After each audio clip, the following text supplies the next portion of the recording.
Hola, buenas tardes. Buenas tardes. Buenas tardes. Hola, hola, ¿qué tal? Bienvenidos. Gracias. Estamos esperando unos minutitos para poder iniciar. Gracias por esperar. Sí, por nada, gracias.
Bueno, buenas tardes a todos.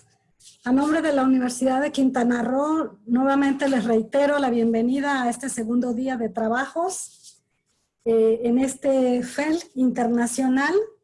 Les solicitamos que pongan, por favor, los que no hayan puesto su nombre para que podamos identificarlos. Yo estaré moderando esta sesión. Mi nombre es Azucena Ortiz Martínez y soy profesora de francés en el Centro de Idiomas de la UCRO. Esta es la sección en la sala 1 del área de metodología, es el área temática, perdón, de metodología, formación de profesores y lingüística teórica y aplicada.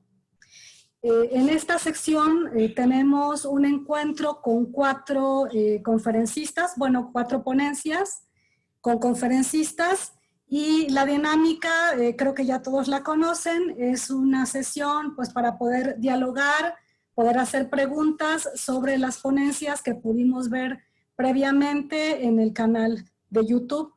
Voy a ir presentando las 4 ponencias con sus títulos y les voy a pedir a los representantes de cada ponencia si nos hacen favor de presentarse para saber que están ahí y a quién podemos dirigirnos.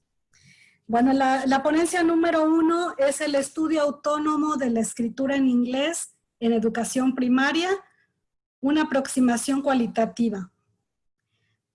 Tenemos al doctor José Luis Martínez Guevara, a la doctora Mary Grace Killian Reyes y a la doctora Nancy Audrey Delgado Hoy de la Universidad Autónoma de Tamaulipas. ¿Quién lo representa el día de hoy? ¿Los tenemos? Bueno, quizás se van a agregar en unos minutitos más.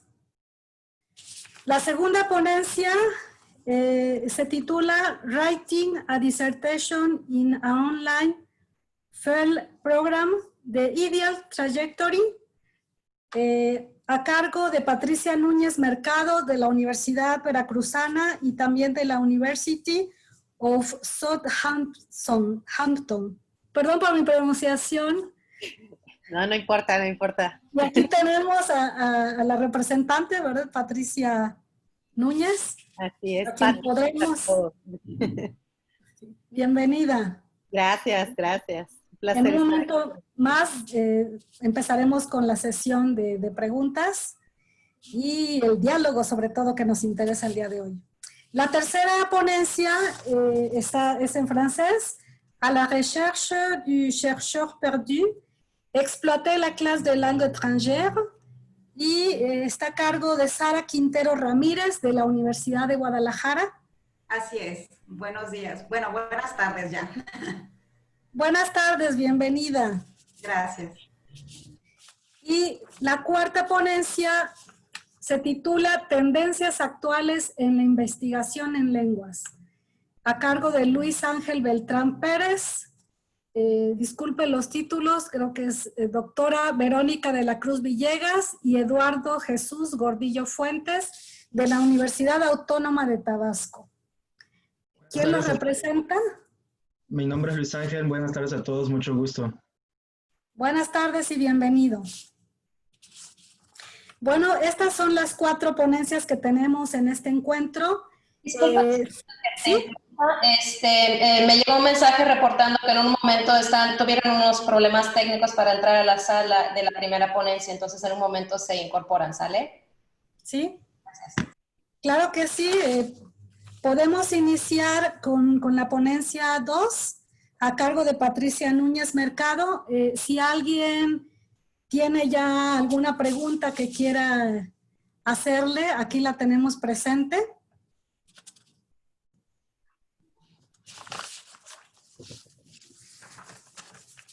Bueno, en espera de que alguien más quiera hacer una pregunta, yo quisiera preguntarle, este trabajo que usted realizó, que se me hizo muy interesante, yo no había visto un trabajo de este tipo anteriormente.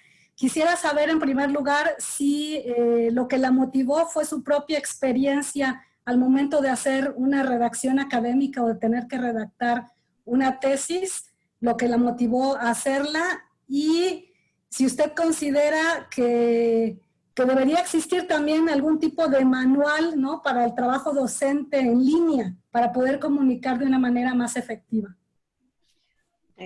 Hola, Azucena, muchas gracias por las preguntas. Mira, pues sí, fue a partir de una experiencia personal, pero más que como estudiante, en un principio fue como docente que enseña el seminario en el que los alumnos tienen que desarrollar su tesis en esta licenciatura virtual.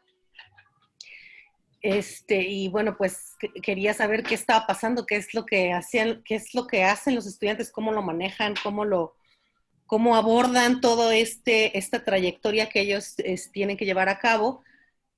Más que nada porque si de por sí el proceso es un proceso muy solitario, pues ellos que están en línea, pues sentía yo que teníamos pues como más que investigar acerca de lo que les pasa, ¿no? Y como yo dentro de la Universidad de Southampton, que es en donde estoy haciendo doctorado, iba a ser también una estudiante a distancia, dije, bueno, esa es una manera en la que me voy a poder relacionar con ellos para romper esa relación de poder maestro-alumno. No fui su maestra durante la investigación, pero sí me conocen como maestra del programa. Entonces, para que no me vieran así, le dije, bueno, yo también voy a estar haciendo un trabajo de exactamente como ellos, una tesis para poder obtener un grado, y va a ser a distancia, y va a ser en segunda lengua. Entonces, con eso me voy a poder relacionar con ellos. Y obviamente también viví, ¿no?, muchas de las cosas o me identifiqué con algunas y no podía creer otras, ¿no?, de las cosas que ellos me iban contando. Y entonces fue por experiencia doble, por así decirlo, tanto como docente de esa materia que ellos en la que tienen que desarrollar, escribir y presentar ese trabajo, y como estudiante a distancia, haciendo un trabajo del mismo tipo en una lengua extranjera, en este caso el inglés, ¿no? Sí, pues en cuanto al manual, hay ya mucho material de cómo debe hacerse, cómo debe uno entablar la relación con los estudiantes dentro de cursos a distancia. Hay desde cómo elaborar una guía de estudio o contenido instruccional, ¿no? Para programas a distancia, en el que se está tratando uno de relacionar con los estudiantes, ¿no? De establecer comunicación, de establecer contacto con los estudiantes.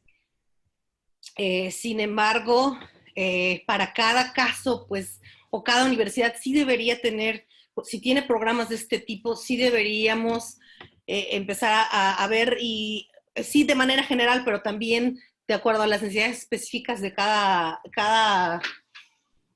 programa, y en este caso en especial este curso que nosotros en la Universidad Veracruzana lo llamamos experiencia recepcional, y en el caso de nuestro programa virtual en específico, sí debe de haber pues mucho más documentos en los que se establezca cómo se comunica uno, cómo se establece esa comunicación, esa relación con los estudiantes y comunicación entre los mismos maestros, porque de repente un maestro le dice una cosa, otro maestro le dice otra cosa, y los alumnos ya no, si de por sí es un proceso que puede ser bastante estresante, pues eso los puede todavía llevar más al borde de un ataque de nervios, ¿no? Entonces, sí es importante, y de hecho es una de las propuestas que pienso hacer a partir de mi proyecto, en el que se establezcan bien los canales de comunicación, todos los documentos que tienen que conocer tanto estudiantes como profesores que vayan a ser los directores o asesores de la tesis, y los que van a ser los jurados o lectores de la tesis, que conozcan todos estos canales y todos estos documentos importantes, porque lo que obviamente sabemos que la comunicación es básica, y esta no es la excepción, pero siendo un programa a distancia, sí se debería tener ciertas líneas o ciertas guías, ¿no? Guidelines para todo este tipo de procesos. Bueno, y en su caso, no sé si lo haya tenido, ¿no? Usted en trabajo así a distancia, si de alguna manera le hayan facilitado, ¿no?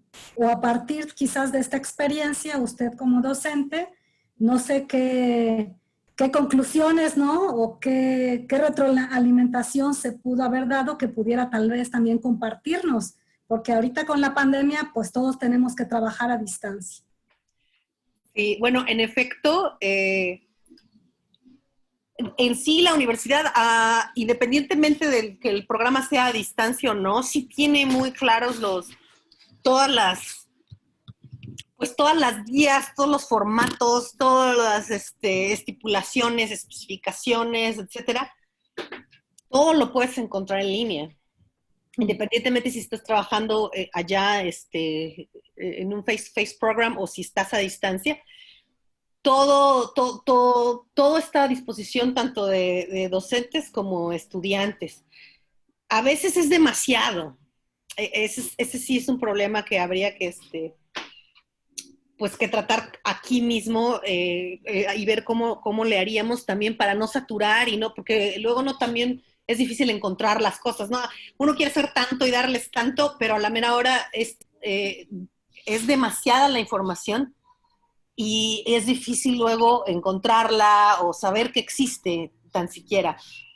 Entonces, con base a esa... Claro que estamos hablando de una universidad muy grande de Inglaterra, y que todos esos procesos, todas las páginas es para todos los programas. Entonces, por eso también se hace tanto en nuestro caso, que nada más somos un solo programa de este tipo en la Universidad Veracruzana. Yo creo que sí se podría lograr con base a la experiencia que he tenido en un programa a distancia en una universidad en el extranjero, de desarrollar los documentos necesarios para establecer mejores canales, tanto medios, canales y formas de comunicación con nuestros alumnos, no solo al final, sino a lo largo de toda la licenciatura, Pero sí, en mi caso en especial, yo trabajaría más con el área de investigación y del desarrollo del trabajo recepcional, que es pues de la que soy docente y de la que pues me interesa mucho que mis estudiantes tengan una buena o mejor experiencia de este proceso.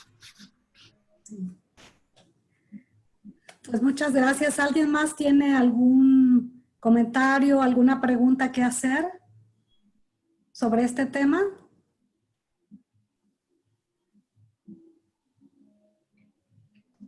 ¿No? Yo soy Karina Alemán. Muchísimas gracias, maestra Patti Núñez. Yo pude ver su video y la verdad me pareció un trabajo bastante interesante. No había visto un trabajo similar, la verdad. Me identifiqué mucho con él, aunque no hice mi trabajo recepcional de maestría en línea 100%, me identifiqué mucho porque el caso que plantea ahí, el caso de la chica que está ahí tiene esos problemas como esa falta de comunicación a veces o inseguridad para poder aclarar ciertas situaciones, y yo creo que a mí también me pasó. Entonces, se identifica uno, sobre todo cuando has pasado porque tienes que entregar ese tipo de trabajos. La verdad, me pareció muy buen trabajo el que hizo usted, trabajo de investigación, y sobre todo también la parte en la que nos dice que no asumamos, ¿no? Como docentes, no asumir que los alumnos lo saben, ¿no? Solamente preguntándoles, no tienes ninguna duda, no tienes ninguna pregunta, y nosotros como alumnos nos quedamos callados por inseguridad, por miedo, por confusión, por muchas situaciones. Entonces, más que pregunta, más bien es el comentario para felicitarle. En mi persona, yo no había visto un trabajo parecido y me parece, la verdad, las conclusiones me parecieron bastante enriquecedoras para cualquier docente de esa área y de ese nivel. Felicidades. Ay, pues muchísimas gracias por tus comentarios, Karina. Ahí yo también le estoy echando todas las ganas para sacar mi tesis precisamente con esos casos. Gracias. No, a ti. Gracias. ¿Alguien más tiene una pregunta, algo que quiera compartir? Nada más aprovecho, maestra Azucena, para presentar a nuestra compañera, precisamente Karina Alemán Medina, que ella es de la Universidad Veracruzana y ella es la representante de la ponencia Children and Teachers as Co-Researchers in the Preschool Classroom. Bienvenida, Karina, y gracias por acompañarnos. Adelante. Muchísimas gracias. Muchas gracias. Bueno, si no tenemos alguna otra pregunta, podemos pasarnos directamente, precisamente con Karina Alemán. Si tienen comentarios, preguntas que quieran hacer a nuestra conferencista, bienvenida.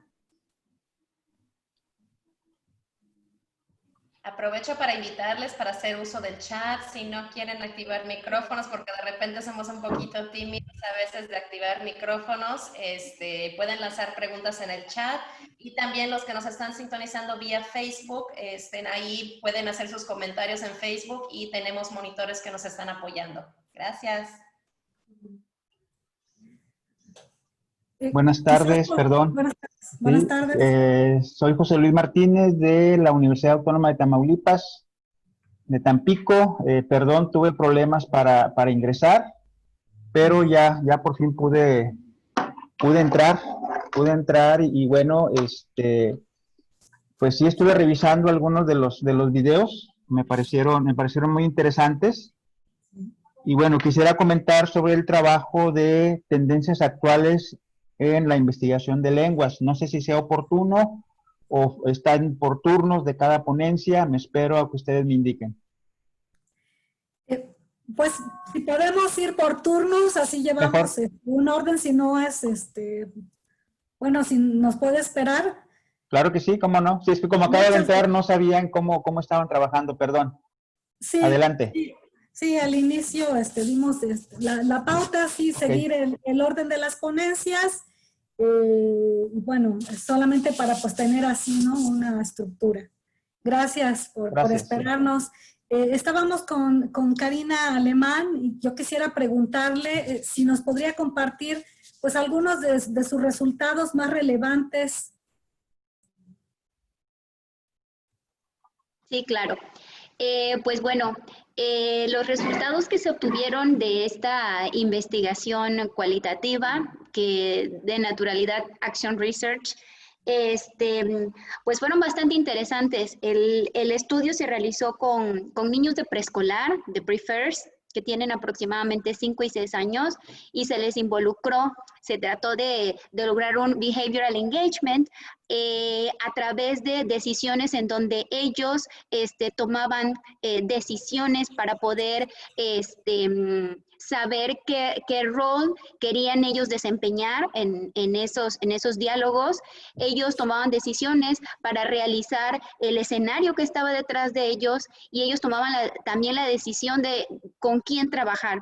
Entonces fue bastante enriquecedor para ellos porque pasamos de un grupo que nada más respondía a preguntas cortas y nada más se limitaba al uso de vocabulario a un grupo que vimos que estuvo más comprometido o más vinculado a la toma de decisiones durante la clase. Y aunque podríamos pensar que son niños muy pequeños que no pueden tomar decisiones o que no lo saben, pues los resultados nos demostraron que en su mayoría son capaces de decidir, capaces de tomar decisiones con la ayuda del maestro y poder llevar a cabo algo más allá de la repetición de drilling, de estar simplemente repitiendo palabritas por estar en preescolar.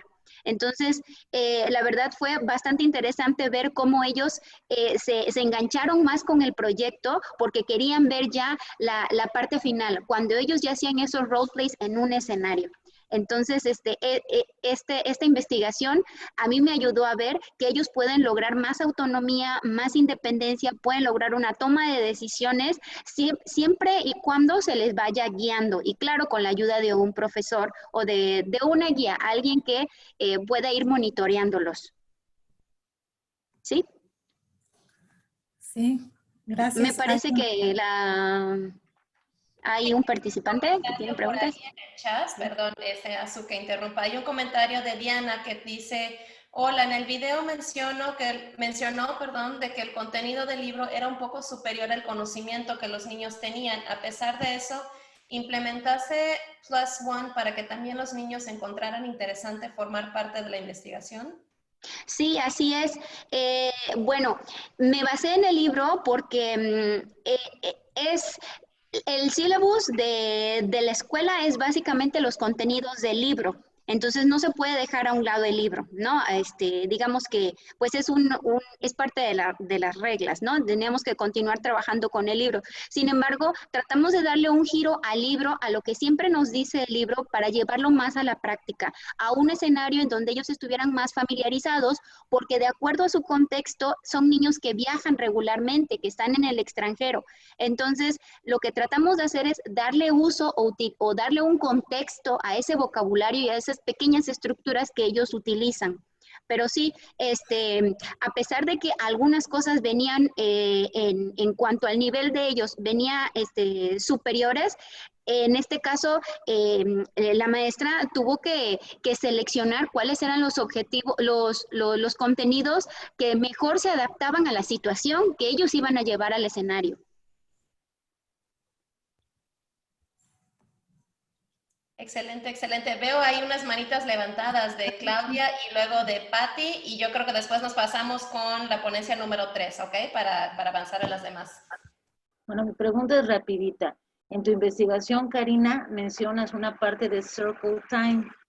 ¿En qué momento lo hacías? ¿Con qué frecuencia? Y mi pregunta principal es si este Circle Time era en inglés, si los niños en ese momento aprovechaban para para tomar sus decisiones, pero si lo hacían también en inglés.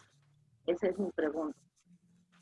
Sí, es una pregunta bastante importante porque Circle Times fueron momentos en los que ellos tenían un lugar especial del salón para hacer ese tipo de reuniones. Por la edad de ellos y por el nivel que tenían de inglés, se llevaban a cabo en español. Y eso fue parte de las reglas, que ellos sabían que este tipo de actividades se iban a llevar a cabo en español y en un lugar específico del salón de clases.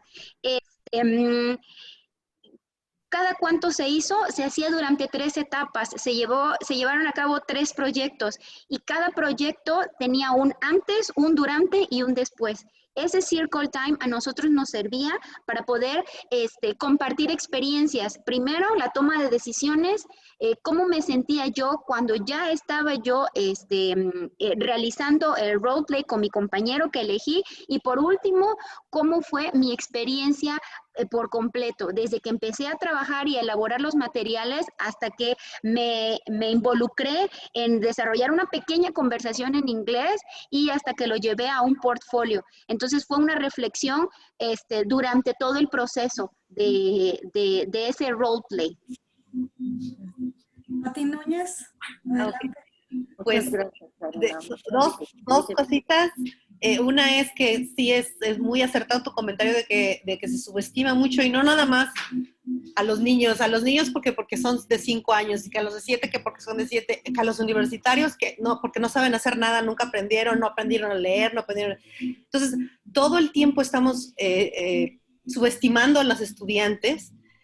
Y bueno, yo no niego que haya casos en los que sí se presenten problemáticas, pero pues también así evitamos nosotros hacernos parte de tomar nuestra responsabilidad de hacer algo al respecto y de presentar challenging things for them, ¿no? Y yo quisiera saber un poquito más de cómo llegaste al concepto de co-researchers con los preschool children. Sí, el concepto de co-researchers, de acuerdo a otros investigadores como Alderson y como Kellett, lo han llevado a cabo regularmente con niños más grandes. Digamos que toda la literatura que yo había leído al respecto había sido con niños más grandes. Estábamos hablando de 3º o 4º de primaria más o menos, donde ya tienen otro tipo de habilidades desarrolladas. Sin embargo, lo que hice fue implementar la estrategia tratando de lograr otro objetivo, pero con niños más pequeños. Entonces, como dices, fue un poquito más challenging todavía. ¿Cómo se lleva a cabo esa parte de co-researchers? Bueno, desde el momento en que ellos toman la decisión, desde que el maestro no les está diciendo, te toca trabajar con fulanito, te toca decir esto, apréndete aquello, te toca hacer esto. O sea, desde ese momento ellos se convierten en co-researchers. Claro que hay diferentes grados de involucramiento, ¿no? Entonces, a lo mejor para un niño de primaria o de secundaria el involucramiento va a ser mayor, porque incluso, como nos dice la literatura, ellos pueden incluso llegar a diseñar métodos de investigación, es decir, ellos podrían llegar a desarrollar sus propias preguntas que le quieren realizar a su compañero. Y entonces ya ahí viene otra forma u otro nivel de involucramiento. En el caso de nosotros, el nivel del involucramiento, aunque fue mínimo y fue llevado de la mano del profesor, ellos tomaron decisiones durante diferentes etapas del proyecto.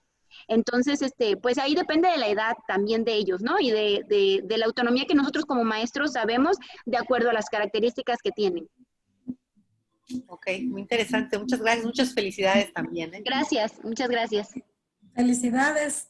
Perdón, por cuestiones de tiempo, vamos a pasar con el doctor José Luis Martínez Guevara sobre la ponencia del estudio autónomo de la escritura en inglés en educación primaria. ¿Hay alguna pregunta de los que pudieron ver este video?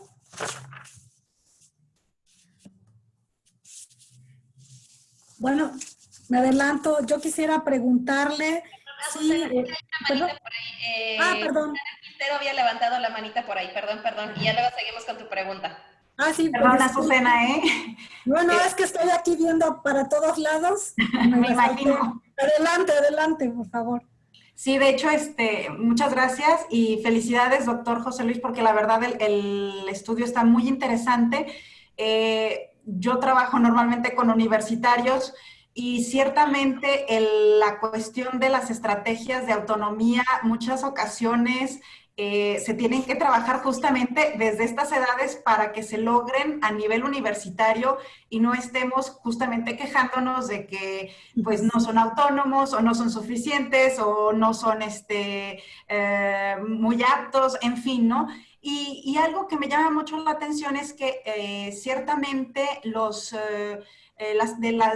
estrategias que menciona usted, que ustedes hacen un abanico de estrategias utilizadas por los estudiantes, algunas no muy adecuadas, digamos, para el desarrollo de la escritura, pero después también, digamos, como que aterrizan con la responsabilidad del docente. Y justamente hay unas estrategias en las que debería el docente involucrar más al estudiante, y no sé si pudiera abundar un poco más en estas estrategias que justamente los docentes de lengua extranjera pudiéramos explotar para que se detone esa autonomía que estamos buscando en nuestros estudiantes.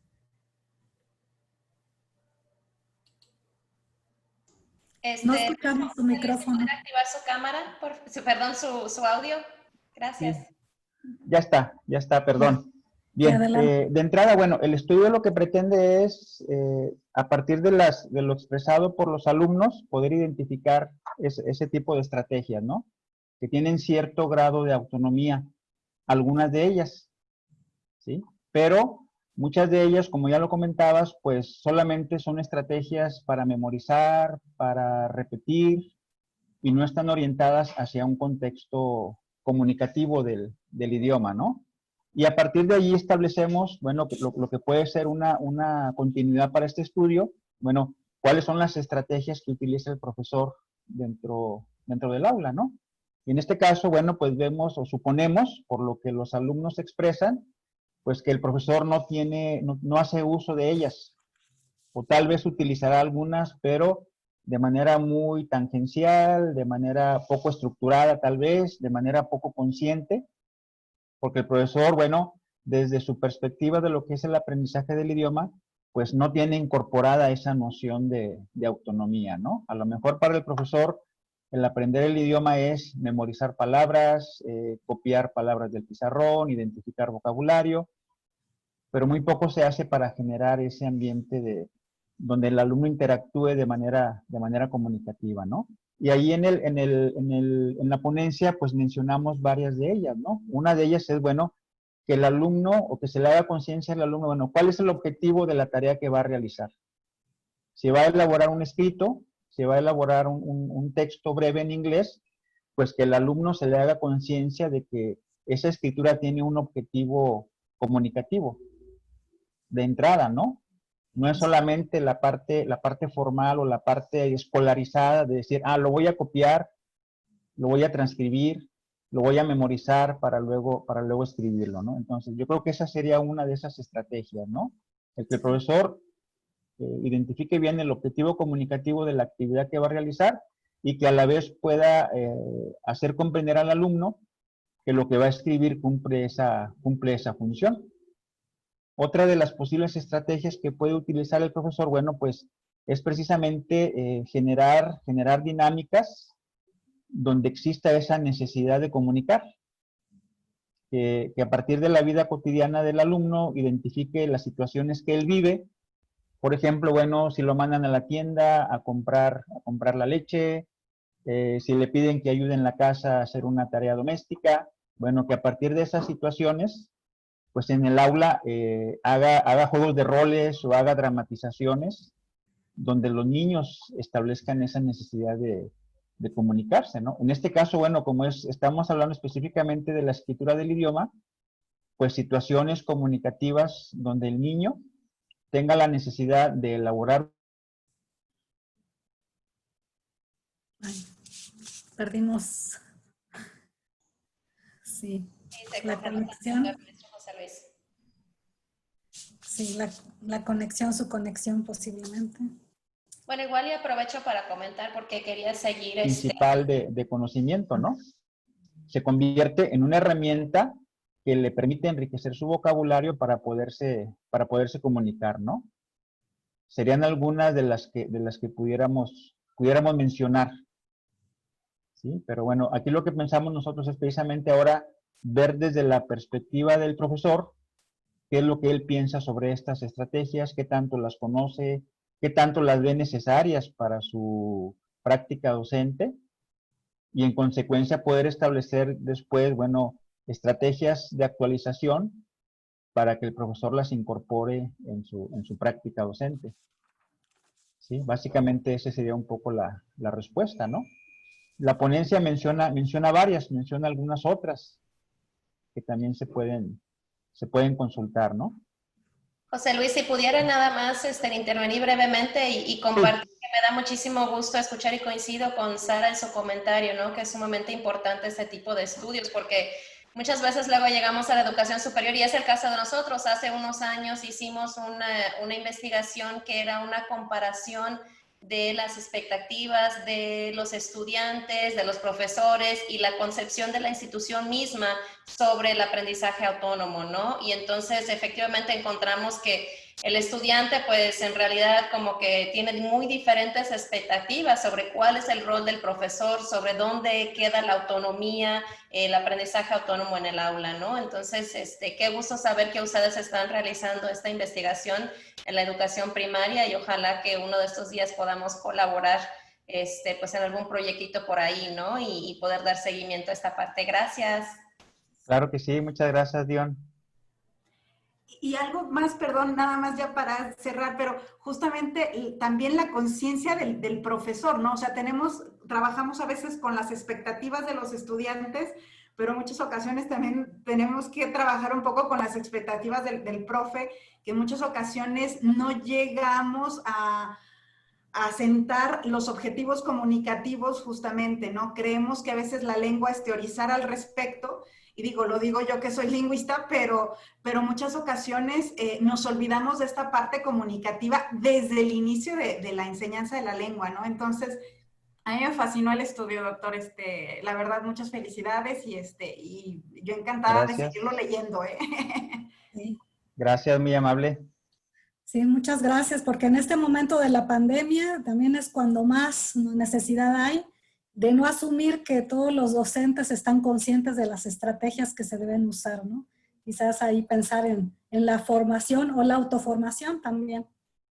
Bueno, por cuestiones de tiempo pasamos con la doctora Sara Quintero. Disculpen, yo creo que habrá otros espacios en los que puedan contactar, si no a los conferencistas para que den más precisiones. Doctora Sara Quintero, ¿podría hablarnos brevemente del trabajo que realizó con sus estudiantes?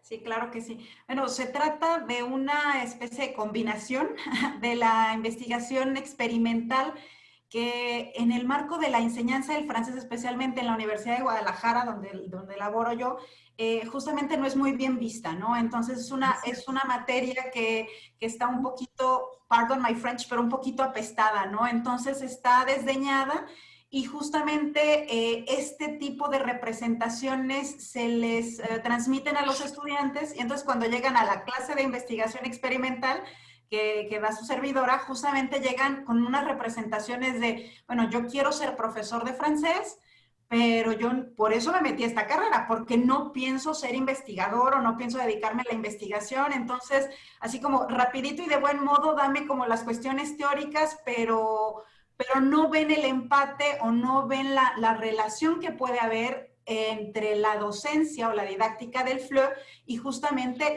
los diferentes tipos de investigación o las diferentes metodologías de la investigación. Y justamente en este sentido, nosotros lo que quisimos hacer fue empatar el objetivo principal de la licenciatura, que es justamente la enseñanza de lengua extranjera, de francés como lengua extranjera, con la investigación experimental.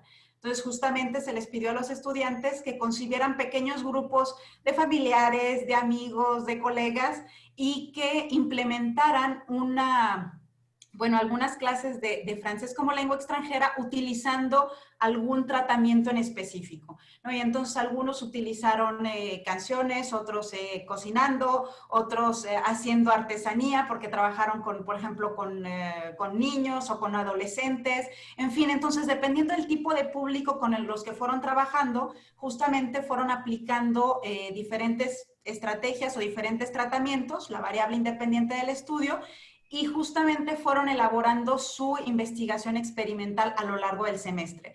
Y cabe señalar que también nos atravesó la pandemia, lo que puso las cosas más interesantes todavía, ¿no? Entonces, ellos ya habían contactado con cierto grupo de personas, habían tenido la idea de elaborar esta investigación en presencial, y justamente no solo tuvieron que combinar la cuestión de la didáctica de lenguas extranjeras con la investigación experimental, sino además el concebir un tratamiento adecuado que pudiera llevarse en línea o, bueno, digamos, de manera presencial, pero a cuentagotas con gente muy cercana a ellos, ¿no? Entonces, los resultados fueron muy interesantes. No digo que todo fue miel sobre hojuelas, porque sí hubo puntos tanto positivos como negativos, pero al final de cuentas, lo interesante de este estudio es que se evidencia la intención de tratar de empatar estas dos áreas que en principio parecieran como distantes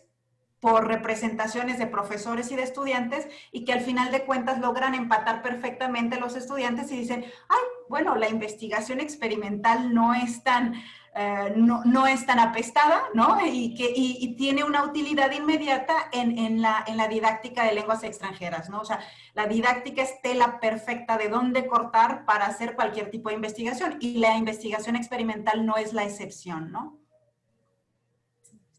Y perdón, ¿esta es la primera vez que hace ese tipo de trabajo o está dentro de la materia, lo tiene contemplado? Es la primera vez que hacemos algo así. En realidad, en ocasiones anteriores se les había dejado un poco que organizaran otro tipo de trabajos un poco menos ligados a la didáctica de lenguas. Entonces ellos concebían posibles estudios, pero no los llevaban a cabo. Y esta ocasión, pues el reto fue doble o triple, justamente porque debieron haber llevado a cabo la investigación. Y bueno, pues el caso del COVID-19, que fue como el mayor reto para que ellos pudieran llevar a cabo su investigación y pudieran terminarla en tiempo y forma además. Sí, muy interesante. Dion, no te escuchamos. ¿Puedo hacer un comentario? Claro, adelante. A lo que comenta la doctora Sara. Bien, yo creo que, bueno, esta cuestión del diseño experimental, acá en Tamaulipas lo hemos estado manejando con los estudiantes en su proceso de elaboración de tesis, y obviamente, bueno, es un trabajo experimental que no tiene todas las condiciones de control que puede tener un estudio de un área de la física, de la química o de alguna otra ciencia de las llamadas duras, ¿no? Sin embargo, aprovechamos, por ejemplo, que los estudiantes están haciendo sus prácticas en una institución educativa y en ese contexto hacen su diseño de corte cuasi experimental, donde, bueno, pues establecen cuando menos las condiciones básicas, ¿no? Un grupo de control, un grupo experimental, que sean dos grupos los más parecidos posibles, ya que no puede tenerse una equivalencia inicial absoluta, pero el estudiante tiene la oportunidad de poner a prueba, comparar diferentes métodos, diferentes estrategias didácticas o diferentes recursos, y les ayuda mucho a poder entender que, bueno, la práctica docente requiere de ese proceso de reflexión sistemática, organizada, que permita identificar cuáles pueden ser las mejores estrategias para la enseñanza del idioma inglés, ¿no? Entonces, bueno, pues es una estrategia, yo creo, bastante útil en este campo de la enseñanza de las lenguas. Yo quisiera hacer un paréntesis cultural aquí, doctor, justamente porque, por ejemplo, nosotros tenemos la carrera hermana de licenciatura en didáctica del francés, que es la de docencia del inglés como lengua extranjera. Y no sé por qué en esos casos los estudiantes ya tienen años llevando a cabo la investigación experimental, que sí es, ciertamente tenemos que decir que son estudios cuasi experimentales o preexperimentales incluso, pero justamente en el caso del inglés como lengua extranjera se ha logrado llevar a cabo y los estudiantes no lo ven tan extraño. No obstante, en el caso del francés como lengua extranjera, cabe mencionar que sí son más rejegos para aceptar este tipo de investigaciones y sí son un poquito más amantes de la investigación-acción o de la investigación etnográfica, pero sí han dejado de lado la investigación experimental, ¿no? Justamente cuando diseños cuasi experimentales, o en nuestro caso, por tratarse de alumnos que todavía no dominan la lengua, que están a mediados, bueno, principios, mediados de la carrera, muchas ocasiones pues no tienen la oportunidad de hacer cuasi experimental, pero pueden hacer preexperimental y resultan estudios muy interesantes también, ¿no? Entonces, yo estoy muy contenta con los resultados obtenidos, independientemente de que hubo varios aspectos que necesitamos trabajar, o sea, muchísimos, pero por lo menos se llevó a cabo hasta el final y ciertamente ya los estudiantes no están tan negados a hacer este tipo de metodología investigativa, ¿no? Además que los prepara realmente para que cuando lleguen al seminario, ¿no?, de titulación, la preparación de su tesis, ya tienen pues esta experiencia, ¿no? Y sí es cierto que las creencias a veces bloquean, ¿no? Bueno, pues muchas gracias, maestro. Muy interesante, doctora, perdón, el tema también. Y la experiencia para los estudiantes ha de haber sido enriquecedora, realmente. Me permito pasar, si alguien o alguien más quiere hacer una pregunta, sino para pasar a nuestra última.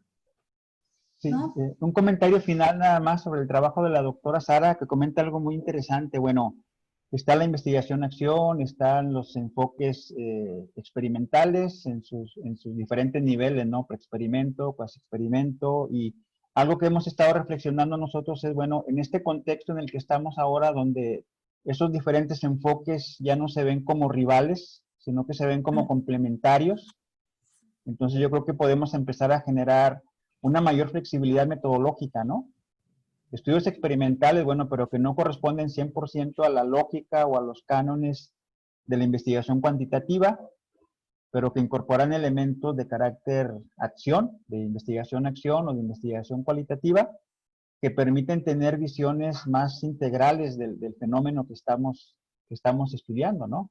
Claro, no hay que descuidar los aspectos metodológicos, no quiere decir que vamos a caer en relajar la estructura metodológica de un trabajo, ¿no? Al contrario, hay que establecerla, pero con esa flexibilidad que implica ahora esos enfoques mixtos de investigación, ¿no? Ese sería mi comentario. Muchas gracias. Bueno, tenemos a Luis Ángel Beltrán Pérez con el trabajo Tendencias actuales en la investigación en lenguas.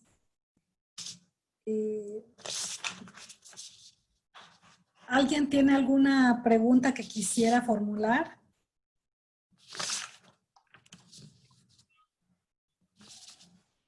Yo tengo una pregunta. Adelante. Sí, es cierto, estaba esperando. Luis Ángel, le felicito primero por hacer la investigación sobre varios artículos de investigación ya publicados, y considero que es un arduo trabajo estar revisando prácticamente minuciosamente cada uno de los proyectos y sacar los resultados que usted obtuvo con su investigación. Precisamente en esas tendencias que menciona, la que más me llama la atención es la tendencia metodológica, en donde menciona que hay como que un equilibrio entre las metodologías que se utilizaron en los estudios que se analizaron. Para ello menciona 6 cuantitativas, 5 mixtas y 4 cualitativas, ¿cierto? Si mal no recuerdo su presentación. Sí, así Mi es. pregunta va en este sentido. ¿Qué tipo? Bueno, a lo que voy es, como es investigación en lenguas, parecería de manera, pues digamos que, pues, normal o natural, pensar que lo cualitativo tiene una tendencia pues mayor en la investigación de lenguas. Pero en los resultados que muestra parece que es lo opuesto, lo cuantitativo resultó ser el mayor número de investigaciones, bueno, con ese procedimiento metodológico, ¿no? ¿Cómo se podría explicar este fenómeno que lo cuantitativo tenga un mayor número de investigaciones en el área de lenguas? Muchas gracias. Y bueno, cabe resaltar que incluso para mí fue un resultado muy sorprendente, puesto que yo igual consideraba que el enfoque cualitativo predominaría en esta área y me encuentro con este resultado que el cuantitativo es, si bien los resultados fueron equiparables, el cuantitativo es por poco el más abordado. Ahora, esto creo yo que depende mucho del tipo de análisis o el tipo de objetos o el tipo de información que se quiera obtener de acuerdo a las temáticas. Si, por ejemplo, se está tratando de un objeto en el que se quiere, ¿cómo decirlo? Se quiere obtener un resultado cuantitativo, entonces todo depende de lo que se vaya a investigar. Por ejemplo, yo aquí en este foro también presenté sobre interferencia lingüística del español en una segunda lengua y parte de mi investigación tiene digamos, este objeto cuantitativo, que es identificar los elementos que se transfieren de una lengua a otra y entonces hacer un recuento de ellos. Entonces, considero yo que depende mucho del objeto, de lo que se quiere investigar. Ok. Bueno, la duda me surgió porque los temas que mencionaba, por ejemplo, bilingüismo, no creo que bilingüismo fue la segunda tendencia temática. De esos temas, mi lógica me diría, pues la mayoría son cualitativos, ¿no? O yo los enfocaría de manera cualitativa, pero sí me sorprendió que varios, o más bien la mayoría, porque fueron 6, salieran cuantitativos, pero es cierto, ¿no? Obviamente el objeto de estudio es el que nos va a ir marcando la pauta hacia la parte cualitativa o cuantitativa, o mixta, dependiendo, ¿no? Pero bueno, esa era mi pregunta, muchas gracias. Sí, yo tengo un comentario también para Luis Ángel. Bueno, yo creo que este tipo de estudios son muy importantes porque nos permiten hacer una evaluación bueno, qué está pasando en el campo de la investigación, ¿no? En la enseñanza de lenguas, a nivel de un metaanálisis, a nivel de ubicarnos en un nivel superior donde podamos analizar diferentes aspectos del desarrollo de un trabajo, ¿no? Sin embargo, aquí yo tendría varias reflexiones. Bueno, primero, yo creo que más que metaanálisis, lo que se realizó fue un estudio sistemático. ¿Sí? El metaanálisis implica la integración de datos, la integración de resultados de diferentes investigaciones para que a partir de otro proceso de análisis ya más elaborado podamos obtener otro tipo de conclusiones, ¿no? Y en este caso, bueno, lo que se hace solamente es comparar los diferentes enfoques que se utilizaron en estos estudios. Entonces yo lo ubicaría más como una revisión sistemática, ¿no? Y tal vez otras cosas que pudiéramos precisar, por ejemplo, bueno, 15 artículos, el más antiguo es del 2013 y el más reciente es del 2018, y me parece que 15 artículos para ese periodo de tiempo, bueno, pues no es una recuperación significativa o representativa de lo que se pudo haber hecho en el campo de la investigación en las lenguas, ¿no? Como que, bueno, a lo mejor yo sería más partidario, bueno, de definir temporalmente el ámbito del estudio, ¿sí? Y poder obtener todavía más investigaciones, ¿sí? Que yo considero que, bueno, que sí hay más investigaciones sobre esta temática, ¿no? Y por otro lado, bueno, pues la comparación metodológica, pues, que vaya un poquito más allá, no solamente decir, bueno, qué enfoque se utilizó en cada estudio, ¿no? Sino dentro del enfoque, dentro de la perspectiva metodológica, pues aterrizar a nivel, bueno, qué instrumentos, qué técnicas o qué recursos de investigación se utilizaron en cada caso, ¿no? Así como comentarios un poco para seguir trabajando por esa línea, ¿no? Que vuelvo a repetir, pues sí, es muy interesante y nos permite evaluar qué es lo que estamos haciendo en el campo de la investigación en lengua, ¿no? Sí, Muchas sería gracias. todo, gracias. Un comentario con respecto a lo primero que dijo. De hecho, se mencionan dentro de las limitaciones que la cantidad de estudios se puede considerar poca para presentar unos resultados que se pudiesen generalizar en este caso. Además de que la base de datos que más se utilizó fue solamente una, lo que podría haberse reflejado en esto que menciona del periodo que tienen estos artículos del 2013 al 2018. Y si bien utilizando más bases de datos pudiese diversificar, ¿no?, la cantidad de artículos que se encuentren en determinado tiempo, ¿sí? Un poco más, llamémoslo, actuales, ¿sí? Ok. Muy bien.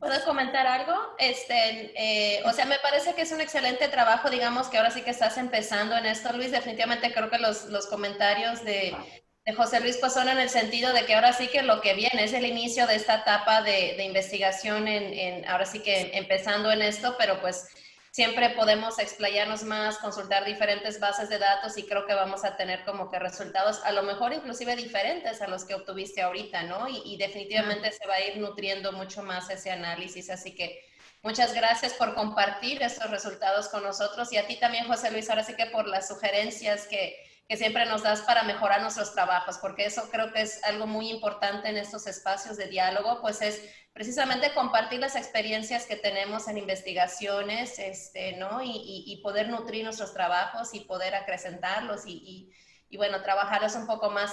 A mí me gustaría hacer una pregunta, no sé si tenemos tiempo, muy rápidamente, Azucena, a Patti. Y Patti, eso es porque precisamente ahorita estoy enseñando la materia de métodos y técnicas de investigación, en donde los estudiantes, pues como resultado final de su trabajo, tienen que elaborar un protocolo de investigación, ¿no? Entonces sé que algunos de ellos están aquí presentes, otros nos están sintonizando por Facebook. Y creo que la pregunta aquí que tendría es como que si tuvieras algunos como que, no sé, 3 a 5 tips, así los top 10, no top 10, los top 3 tips, sugerencias que tú les podrías hacer a los chicos, ¿no? Que están empezando en este proceso de investigación y que efectivamente, digo, hasta para nosotros que ya estamos más experimentados en la investigación, de repente se vuelve una labor muy difícil, ¿no? Pero para ellos que están iniciando más. Ok, bueno, pues, híjole, yo creo que no podría decir cosas muy diferentes a lo que ya debe de saber. Por ejemplo, pues para decir algo acerca de un tema tienen que saber sobre el tema. Entonces, pues sí, la lectura y leer sobre lo que quieren hacer, además les va a dar una mejor idea de por dónde quieren ir, de qué quieren hacer, realmente cuáles son las preguntas que se están haciendo, si vale la pena replantearlas, etcétera, etcétera, y todo eso es con base a cosas que ya se han hecho anteriormente, incluso la manera en que se investigó, cómo se abordó, los instrumentos que se utilizaron, etcétera. Todo eso pues lo van a encontrar a través de las lecturas pues del literature review que hagan, ¿no?, sobre investigación reciente al respecto. Yo sé que aquí en México muchas veces no tenemos pues el acceso a artículos de investigación, de revistas de alto renombre, o que está muy limitado, o que nada más tenemos acceso a los abstracts, pero con buscar los abstracts, y no me refiero a que tengan que leer 20,000 artículos todos completitos y analizarlos y ver, no, o sea, simplemente una buena lectura de abstracts, y entonces solamente a los que se tenga acceso y que se crean los más relevantes, eso sí, detallarlos un poco más, siempre fijándose, bueno, a ver, ¿qué hicieron? ¿Cuáles eran sus preguntas de investigación? ¿Cómo lo abordaron? ¿No? ¿De qué perspectiva cualitativa, cuantitativa? ¿Qué instrumentos utilizaron? ¿Cuáles fueron sus participantes? ¿Y qué resultados tuvieron? ¿No? Y normalmente todo eso viene en el abstract. A veces no, a veces viene más detallado o mejor dentro del trabajo, pero entonces con que se fijen todas esas cositas, que hagan una tablita en la que pongan, ¿no? A ver, el autor y su año, el tema de investigación, sus preguntas, los participantes, métodos y instrumentos de investigación y principales findings, ¿no? Y que ya una vez que tengan todo eso, además de que les sirve para su lead review y luego para poner en sus findings al final, si es que están presentando un reporte ya completo con todo y findings, pues les va a servir, ¿no? Para no perderse tanto. Entonces es una de las cosas. Otra de las cosas es lo que mencionaba, pedir ayuda, o sea, no tener miedo. O sea, no sabemos, incluso ya haciendo un doctorado o investigadores incluso ya de años, pues a veces hay cosas que no sabemos, ¿no? No somos expertos en todo y no tener miedo de ir a preguntar. Como estudiantes a lo mejor de licenciatura es un poquito más, no sé, como que da más pena, no sé por qué. Yo veo que no quieren preguntar, pues porque creen que, pero pues son los que más deberían preguntar, porque pues son los que menos experiencia tienen y tampoco, pues creer que nos están pidiendo que resolvamos el hilo negro del tema que estamos, pues procurando saber algo al respecto, ¿no? Entonces sí, el preguntar y pedir ayuda, a veces no lo hacen con el maestro por pena, pero bueno, si de veras no tienen la confianza, pues tienen que ver en dónde la encuentran, ¿no? En la investigación que hice precisamente por falta de comunicación, iban a otros, lo que hacían los alumnos para resolver es que preguntaban a gente que ellos consideraban que podía apoyarlos y también con eso sacaron adelante las cosas, ¿no? Una chica incluso, porque no sabía ni siquiera cómo encontrar, tú dices, es que no encontraba yo nada en la computadora, o sea, todo no tenía yo acceso, no encontraba información relevante a la que tuviera acceso. Y pues que ya un amigo por ahí platicando y quejándose le dijo, mira, pues tienes que poner HTTP, no sé qué, y ya luego pones esto, y todo lo que quieras, o muchas cosas, ya vas a tener acceso. Y entonces eso le facilitó y ya se desbloqueó porque ya no podía avanzar por eso, por ejemplo, ¿no? Entonces, el preguntar, el platicar, el expresarse, el expresar de lo que estás viviendo y por lo que estás pasando y también lo que estás investigando, todo eso. O sea, por un lado es la ayuda, por así decir, por lo sistemático y lo metodológico, pero por otro lado también estar hablando de tu tema, diciendo cosas, hacer, no nada más salir tú solito adelante, ¿no? Porque ya de por sí es un proceso muy solitario. Entonces es importante socializar, es muy importante socializar lo que estás haciendo, lo que estás viendo. Muchas veces siento que no se hace porque o por miedo a decir, no es que van a decir que lo que estoy haciendo no sirve o que estoy loco, ¿no? Pero otras veces es porque no, es que no me vayan a robar mi idea y se vayan a copiar y me la vayan a ganar. O sea, tenemos tantos prejuicios para socializar los temas que tenemos en diferentes contextos, ¿no? Por ejemplo, presentar ahorita, bueno, si tengo un proyecto y voy y presento, aunque no lo haya acabado, voy a presentar avances en un evento de este tipo, pues anímense, adelante, o sea, háganlo, ¿no? Involucrarse de diferentes maneras, pues para no estar tan solo, para no sentirse tan atorados y todo eso va ayudando a que se vaya soltando y poco a poco se vaya ya disfrutando realmente del proceso y de lo que está uno haciendo. Y ya creo que más o menos ahí dije un par de cosas. Gracias. Muchas gracias. Sí, ciertamente estos foros además nos permiten hacer esto, ¿no? Y perder el miedo, que a veces también es miedo. No hay preguntas tontas, como luego decimos, ¿no? Hay que socializar, pedir apoyo y también empezar a participar activamente. Pues les agradecemos mucho su participación, este espacio que tuvimos para intercambiar experiencias y conocer más a fondo sobre sus estudios. Y los invitamos a los talleres que están por iniciar. Bueno, pues que tengan muy buena tarde. Muchas gracias. Saludos para todos. Gusto en verlos. Saludos a todos. Adiós. Un aplauso, por favor, de despedida a nuestros ponentes. Adelante.